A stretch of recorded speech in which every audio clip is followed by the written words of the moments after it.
Yeah, looking forward to this week as we prep. You know, the seniors, always a special day when these guys have their last home game or what's scheduled to be their last home game. It's a special moment. It's always hard for me because of the tradition and the moments we've had with a lot of these guys. So it's a tremendous group to get to go out and play in front of their families, in front of the Georgia fan base. Against Charlotte. So we'll begin the prep for those guys today and this week.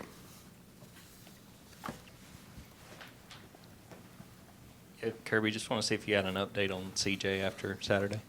Yeah, he'll be week to week and see when we can get him back. Coach, I guess this qualifies as a big picture question, but you guys are now finished with SEC play. We've still got 2 big games to go and won't know if you'll be going to Atlanta for the SEC championship game until after the TAC game. Is that kind of, in some way, a difficult position to be in for you, and kind of how are you kind of approaching this? No, it's not a difficult position. It's we're worried about Charlotte, right? So we're focused on them. We're getting ready for those guys. That's who we'll prepare for. The next week we'll have a plan for the following week in terms of people breaking things down and things like that. But it's not a difficult time in terms of that because we're worried about getting better.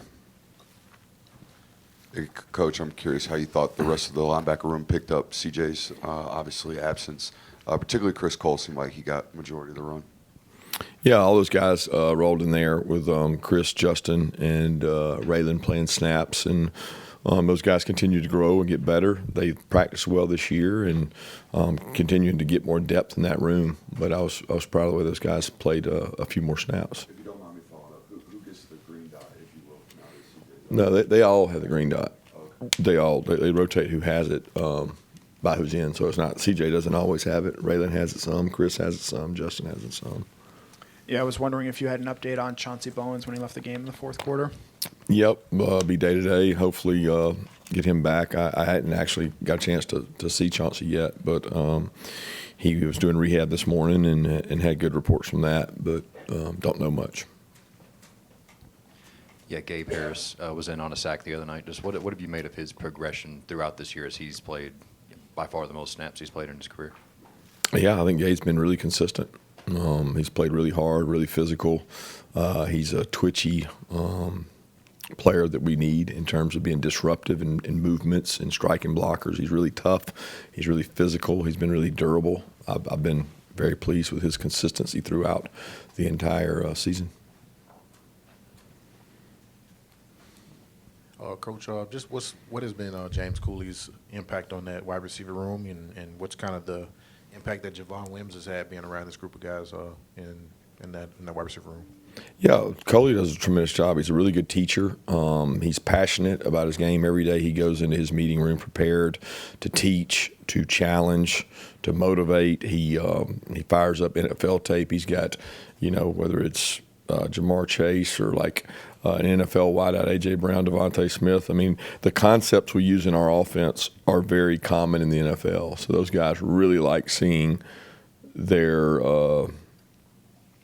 the guys they look up to running those routes. And so Coley does a good job kind of integrating those things into his meeting to make it interesting. He teaches the toughness we need at that position, the skill set. He's done a good job recruiting, so I've been very pleased with what James has done. Just quick follow-up. What about Javon? I know Yeah, Javon works with those guys too. It's great because Coley knew Javon when he was here, and they've got a good relationship. He gives good energy. He gives experience. He's a guy that's played at that level, and he demands a lot of those guys. He pushes them. He's not afraid to challenge them, and I think that's helpful. Coach, to your left, how you collectively remember the senior class? Probably, more about this year because the majority of this senior class has had an increased role, at least from a leadership perspective, maybe a snap perspective in some guys' cases this year, because there were a lot of seniors last year, and this class has been unique in that this season's been different. They've been part of the new culture. First real senior class that was kind of brought into this group. I mean, a couple of them left last year, so Malachi and Michael, they were all part of this class that's gone. But when you look across the board, the fourth-year seniors, they were kind of the first. I mean, it was in its infancy, but they were in the NIL stage in phases. So, I mean, proud of them, love them like I do the others, and I want to continue for them to grow. Coach, back in preseason, you had talked about an element of patience that you had to have with this being such a young team. You know, getting to this point now, what has stood out to you and impressed you most about their growth from an intangible standpoint? I mean, we're going to be young every year, so I don't think college football is going to have old teams anymore. I think they're going to be youth across the board, and we're going to have to. I'm going to have to get used to being patient because it's what it is. How fast can you grow your youth compared to others? But I'm proud of this group and what they've done. They've got good intangibles. They work hard. They'll get tested this week in terms of their focus and how well they can continue to elevate as opposed to just sit there and idle by. They got to make a choice on whether they want to continue to get better. Coach, you just kind of alluded to some of the differences with college football now. You want to ask you about some numbers. I know you don't typically like to reflect on this, but it's kind of interesting. The last 5 years, you guys went 37-3 in the SEC, and I think that ties Saban as the best 5-year span in SEC play. I think Spurrier was 36-4. You played then. How different is it? How much more challenging is it now, do you think, to win SEC games than it was 10 years ago when you were part of that Saban staff that had that 5-year run, or even when you were a player and actually played against some of those Spurrier teams that had that 36-4 stretch? I think it's a hard question to answer. It's a hard comparison because my perspective as a player and my perspective as an assistant is very different than my perspective as a head coach, and it's changed within that window you talked about. I don't know that the early years that you're talking about in the 5-year span were that different than those years that I was an assistant, but the last two since the expansion and the increased transiency and the increased in NIL, it's become a more parity league in the last two. So probably within that 5-year span you're talking about in that record, it's been harder on the back end of it. What kind of growth have you seen from the defensive line in terms of getting pushed towards the quarterback pressure? None. I mean, You think you're being consistent all year? been consistent all year. What of Oscar Delp's development as a person since you started recruiting him way back when have you been most proud of? Phrase that again. What part of Oscar have I been most proud of? A ton. I mean, like his maturity. He was really mature last year. He was a third-year player that was really like a fourth-year player last year, and he's a fourth-year player this year. It's like a fifth-year player. He does things naturally that like you just get over time, and he's really smart, really wise. He has great spatial awareness of who to block, when to block them. You can put more on Oscar than you can somebody else because, I mean, he's seen it all and done it all. You can't put a value, and I don't mean a monetary value, I mean like a value in terms of our team on what he does for the team. He's just incredible. He leads. He's got passion, fire, and energy. He's playing really physical this year. I mean, he's grown up is what he's done. He's practiced better too this year, but he didn't practice poorly before. He's just improved that, and he fits this identity of our offense really well. He fits Gunner really well because some of the things that Gunner does are made possible through guys like Oscar and Lawson. You look at some of the numbers for you guys in the red zone on offense. What do you feel like has been the key to you guys being so productive when you get in that red area, being able to specifically be able to find the end zone? Ability to run the ball. I mean, at the end of the day, guys, do your red area stats, and if you struggle to run the ball, you're going to struggle in the red area. There's nowhere else to go. You can't throw it up there in the 10th row.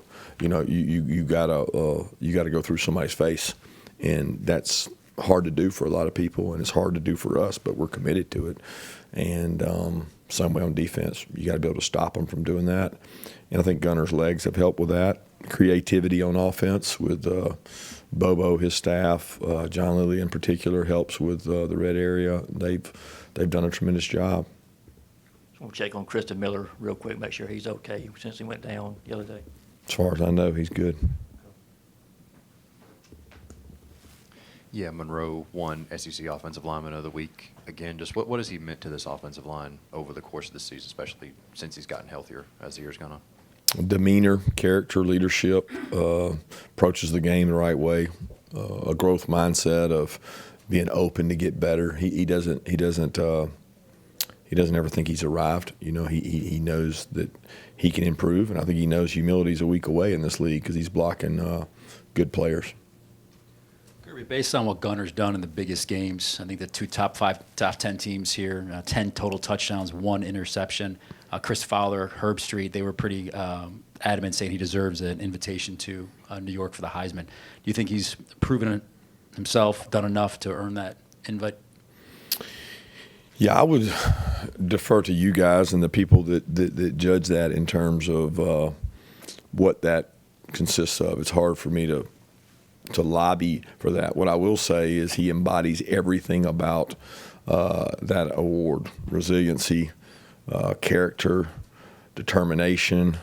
I mean, all those words that embody a Heisman Trophy winner, Gunner's got it.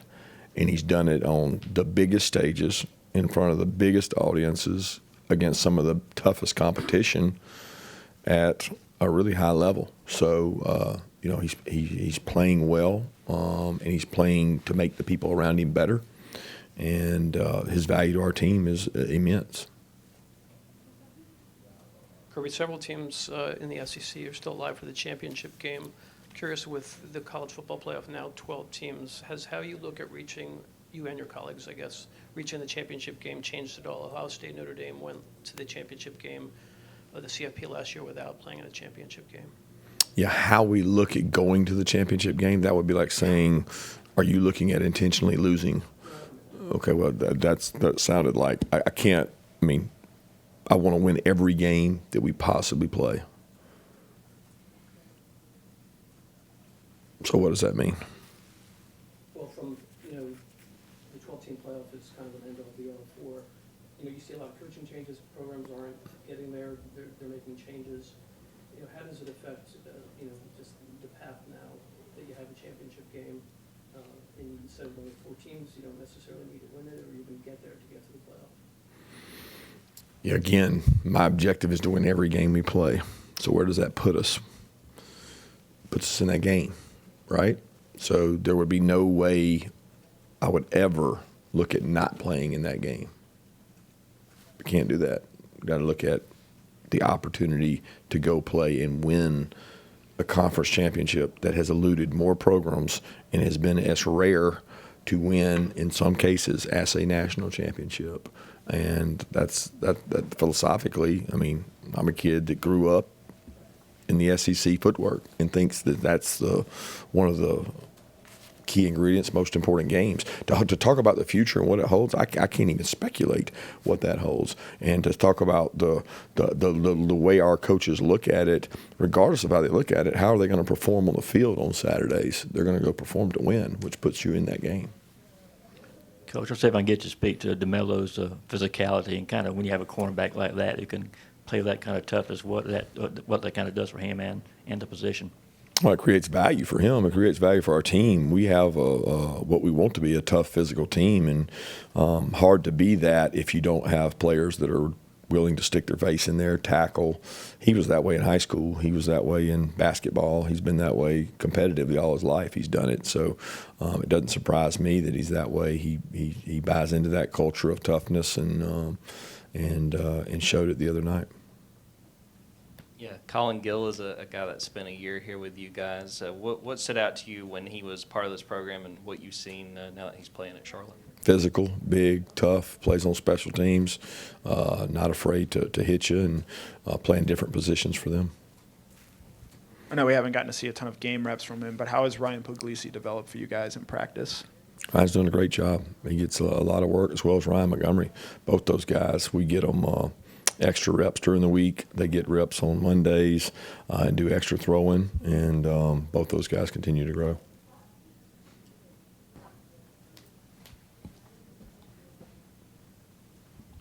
Kirby, how do you balance? You talked about after the game, guys wanting to check. You don't have guys that just want to check. You have guys that want to play physical. If you have really hard physical practices, how do you balance keeping kids from saying, this is just too much, I'm ready to hit the portal, I'll go somewhere else where it's easier? But you still have to make them physical, so you have to kind of put them through that grind. How do you balance it? We schedule them. The ones that want to leave, we schedule them. We try to get them on the schedule, because when they want to leave because they're not physical, that means they're probably going to a place that's not physical. We like those places. We like to play them. We prefer them, actually, if you can get them on the schedule. So it's one of those deals that you don't run from hard in life. You run from hard in life, you'll find more hard.